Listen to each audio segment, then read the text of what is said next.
Welcome to Pyramid Parent Talk. I'm Lynn Farlow. And I'm Karen Harper Royal. We're parents with Pyramid Community Parent Resource Center, providing information and support to parents of children with special needs in New Orleans. At Pyramid Community Parent Resource Center, we provide one-to-one assistance, workshops on special education law, positive behavior support, and advocacy skills. You can reach us at the web at www.pyramidparentcenter.org. Follow us on Facebook at Pyramid Parent Center and on Twitter at Pyramid CPRC and on our helpline at 504-218-8922. So today our topic is autism, and joining us for the discussion is our guest, Donica Conway-Straughter. Donica is the Family Engagement Coordinator for First Line Schools, and she's also the past president for the Greater New Orleans Autism Society. Welcome to the show, Donica. Welcome. Glad to be here. So, Karen and Donica, as you both know, April is Autism Awareness Month. We are all impacted in some way with autism. My daughter Jade has autism. Donica, your son, has autism. And Karen, you have close relatives with autism and Asperger's. You have Asperger's in your family. So today we will talk about what are some of the symptoms of autism spectrum disorder, how it's diagnosed, and some of the causes and some facts and statistics. And we will also have Donica share with us what the Autism Society of Greater New Orleans, they have a festival coming up, and we'll be talking about the organization Autism Speaks Light It Up Blue campaign. So if you want to join the discussion, please call us at 504-260-9265. So Karen, let's talk about some of the symptoms of autism. Yes. Well, some of the early symptoms of autism are these are some things that you may see in children at very young ages. They may be apparent in infancy, like around 18 to 24 months, and they usually become even more clear during early childhood by 24 months to 6 years old. If you see that your child, by the age of 12 months, they're not babbling, you don't have that cooing, that those little baby noises you normally hear. The child doesn't gesture. They don't point or wave. We all look forward to when our child could wave bye-bye. That's one of those things we do as parents. They're not grasping things. And if that's by 12 months, and if by 16 months, they're not saying single words, mama, dada, cup, drink, eat, does not say two-word phrases on his own, or by 24 months. Or if they have any loss of language or social skill at any age where your child was doing these things early on, and then all of a sudden they're not communicating anymore, that would definitely be a red flag. It doesn't mean that your child has autism, but it's something to begin to look at. And the symptoms do vary widely. I know we were talking earlier when it became clear to me that my son, in addition to his ADHD, might also be somewhere on the autism spectrum. I was just having a conversation with Ursula. Ursula is the one of the founders of Pyramid. Ursula passed away in 2008, but I remember before she passed away, I was complaining about my son's food issues. And she said, Kay, that sounds a little autism-like. And that was my first red flag, and I think he was probably in middle school by then. And that was my first red flag, and we went on and started the process of having him evaluated. So there are red flags that don't necessarily say it's definitely that. So even though we didn't have these kinds of problems early on with the loss of language, in fact, my son had a whole lot of language. We almost couldn't shut him up. But now, and that's why it would be confusing to a parent.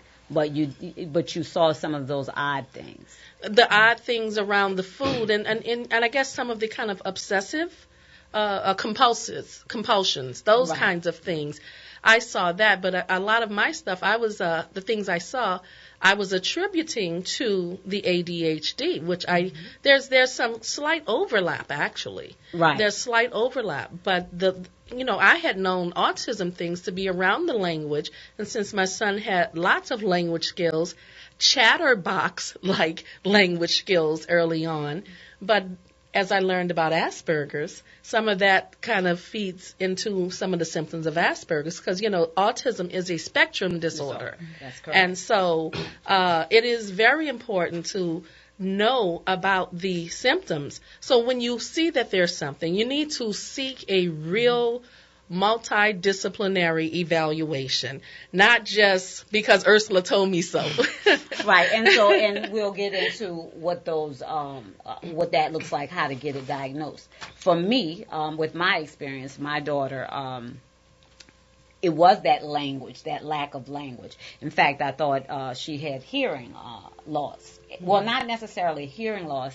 In fact, my father and I talked about it and was like, you know what, she probably needs tubes in her ear. But it looked strange because she would respond to some sounds, but she wouldn't respond to her name. Mm-hmm. And so I knew it was definitely something wrong. I knew it was in processing. She would put her hands in my mouth, and she was asking me, okay, what are you saying? What's coming out of your mouth? I want to know. So that's what it looked like for Jade. And that was around, I was concerned at about 13, 14 months. Mm-hmm. And with me with Sean, I think for me, there was some signs that at the time I didn't know were obvious signs. When I look back on it now, I was like, okay, yeah. You could put your hands on it. Yeah, I could put my hands on it. And so for him, it was more of 3 years old, close to the 4-year-old mark. And I thought this was an incredible hyper child. And I initially thought ADD, ADHD. My first initial responses would be at daycare center. Into the music stuff, he would be all engaging, but when it came down to the circle time and the quiet time and for the actual learning, he would just be all over the place, just get up and wander and just wouldn't sit still, and so they would always say that he's going to have trouble when you go to school. You may want to get him checked out. Mm-hmm. He had a lot of compulsive behavior. He would just line up CDs and just, put them in big circles, scrambling around and do that over and over and over again.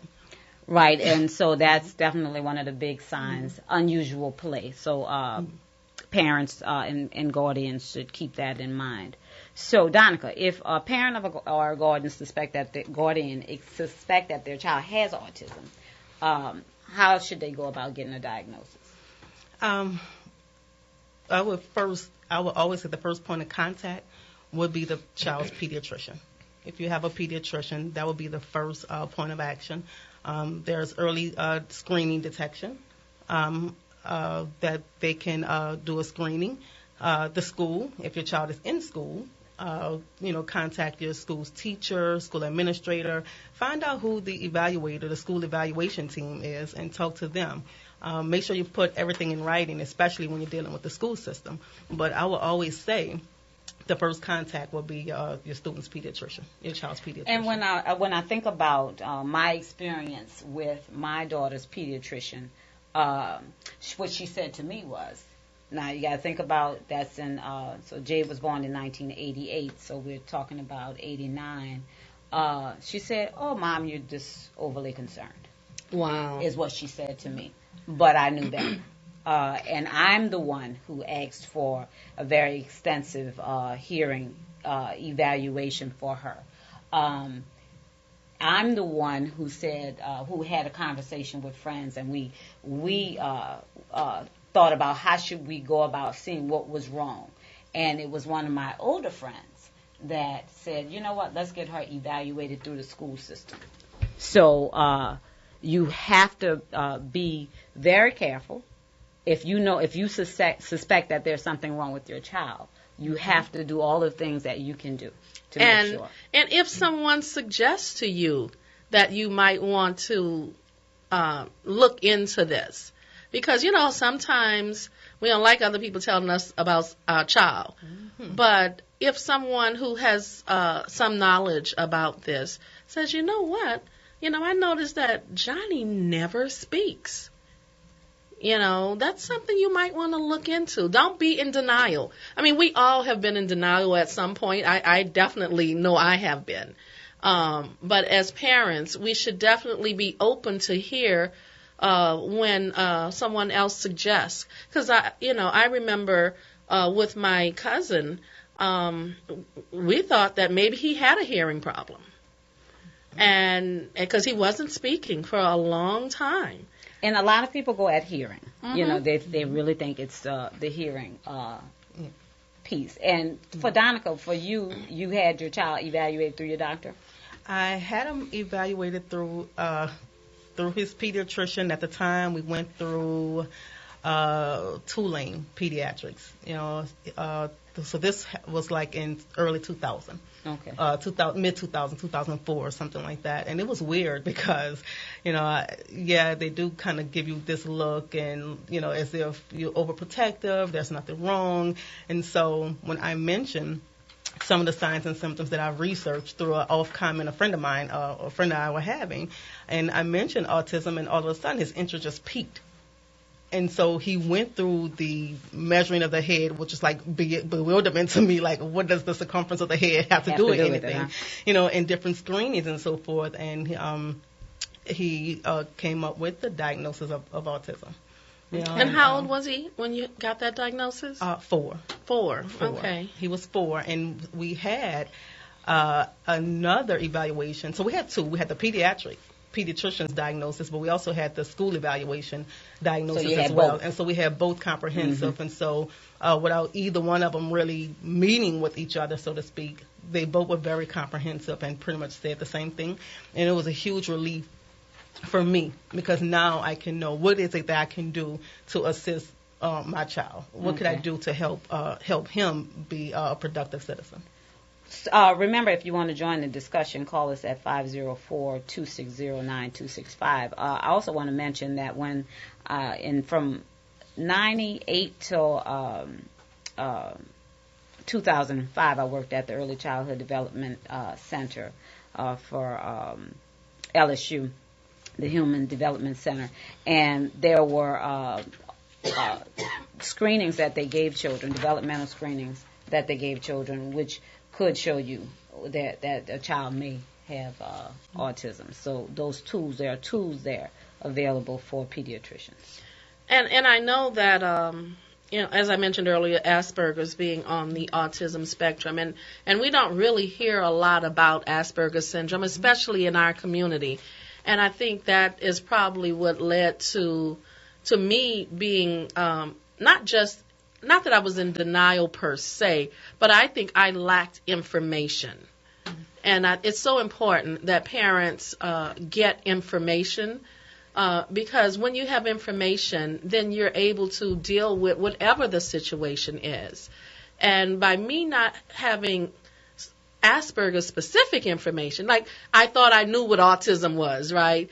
And knowing that Asperger was on the spectrum, but still it's like, well, I know what autism look at in different people in different levels, but I really didn't know what Asperger's looked like in different levels. I had my own view of it. I'm like, okay, that's not my son. Mm-hmm. And so I just think it's very important that as parents we open ourselves up to information. And Karen, let me piggyback on that. So when Jade had her evaluation through the school system, and it was really that that multidisciplinary team that wrote down autism. And when I was looking at it, I was like, autism? I can't believe they wrote autism down. And I asked the evaluator, I said, how could you write that down? You saw my child for 30 minutes. How could you write that down? Yes. And so that was around the time that Rain Man came out. And I said, so immediately I'm thinking Rain Man. So at that time, I dove into the computer and researched it. And, you saw some awful things, because it was devastating what I was reading, but then you saw, okay, these are the things that can work, and So it's very important to make yourself knowledgeable. I knew that my child needed to be seen by a neurologist. At that point, she hadn't. So you need to get the information so you could do the things Absolutely. That you need to do. And I do want to add that to get that evaluation through a neurologist, you probably will need a referral through your child's pediatrician. So I want to backtrack up and say that. So it's a neurologist. Let me stand corrected. You probably would. But guess I what? had to go through Guess that what? I pediatrician. didn't. I did not. I just made my own appointment at Children's Hospital Well, how did you know you needed a neurologist? through my reading. Oh, Through see how reading. important information Through is? reading. See, and a These are the pediatrician things told that me you so. need, and so. Because y'all got me thinking now, okay, now, do I need a neurological evaluation? Well, let me say this. It is through the examination done by the neurologist that I realized Jade had 2 chromosomes that broke off of other chromosomes and attached to others. So there's the beginning. That's why Jade is predisposed to the autism. Oh. So, they didn't get So up when like we these- talk about Yeah, causes, yeah. right. So Yeah, because yeah, I know it's in my important. family, with that one of my cousins having 3 kids with autism, and then on that same side of the family, another cousin has a child with autism, and then on my end of my side of that same family with the Asperger's now, Right. and You and I have had this conversation many times about that, and wouldn't it be interesting to have your family? and some kind of genetic study some or testing, something. yeah. Yes. Mhm. So that as we begin to talk about the causes, Right. because everybody has heard your dear friend all over the news talking about the vaccinations and thinking that's a cause. And so I know that recently the organization Autism Speaks has come out and agreed with the Centers for Disease Control that they could find no link to autism and the MMR vaccination. And you know what, Karen? Let me jump in there. I think a lot of parents think that the MMR causes it because when you get the child who was doing all kind of wonderful things and then loses those skills, and then it's around that time where they're getting these MMR vaccinations. That's why I personally think. Right, because it's just the timing thing that would lead you to it, but there really is no single cause of autism spectrum disorder, but it's generally accepted that it is caused by abnormalities in the brain structure of function. Brain scans show differences in the shape and structure of the brain in children with autism compared in neurotypical children, and researchers don't know yet, I would say, the exact cause of autism, but they are definitely investigating, and there are a number of theories. And they're finding things. And among them, heredity and genetics and medical problems. And I know in my family it has to be genetic. Right. It has to be. In my family, not my family, in Jade's father's family, he has talked about once he had Jade that he realized that his uncles had autism. A couple of his uncles had autism. See, Sean, I must say Sean must be like the jackpot of it. We have at least, as we thought, reflect and think back on it, we have other medical histories that could possibly contribute, high blood pressure, diabetes, etc., but no real intellectual disabilities, autism, or anything like that. So Sean was the first in the family, and on both sides. And so. And did Sean have a neurological? He had neurological exams, Yeah, and they didn't find anything. Anything. He recently, maybe about 2 years ago, had a genetics take some evaluations and exams of him and so forth, and relatively healthy child minus the autism, and so I would like to bring out there with the causes and so forth. I will caution families. Yes, we all need information. We have that need to want to know why. But I would really caution to not get too hung up on the what and the why. Our kids right now don't need the what and the why, honey. We have this diagnosis. You have to deal with it. And it can be dealt with. Right. And in very positive ways. Yeah. And I think in ways that up till now, we could not have even imagined. I had a parent say to me today that her child is getting 6 hours of ABA therapy at a public school in New Orleans. Can you believe it? Can you? I know. I'm flabbergasted. Because we know that ABA is that one thing that you know for sure can significantly help children with autism. So that's wonderful that parent is getting that. So there are some environmental factors that research indicates, besides the genetic component, that are contributing to the rise, increasing occurrence of autism. For example, the environmental toxins, the heavy metals such as mercury, which are more prevalent now than in the past. And those with autism are those at risk, may be especially vulnerable to these types of toxins in their ability to metabolize and detoxify these exposures, and so they may be more compromised. So let's talk about some of the facts and statistics for autism. So about 1% of the world population has autism spectrum disorder. And the prevalence in the United States now is 1 in 68 births. In 2000, it was 1 in 150. So now, in 2010, then, it became 1 in 68. So it's the fastest growing developmental disability. I bet most of that is environmental. I would think so. Mm-hmm. I would think so. Although they always throw in a more accurate diagnosis, they throw that in all the time. And more awareness. That's true too. Increase the awareness. Yeah. And so, autism services cost the United States citizens between $236 to $262 billion annually. And so, in 10 years, the annual cost would be $200 to $400 billion, and that's an estimation. With a B. So, throw that out again. With a B. With a B, yeah, with a B.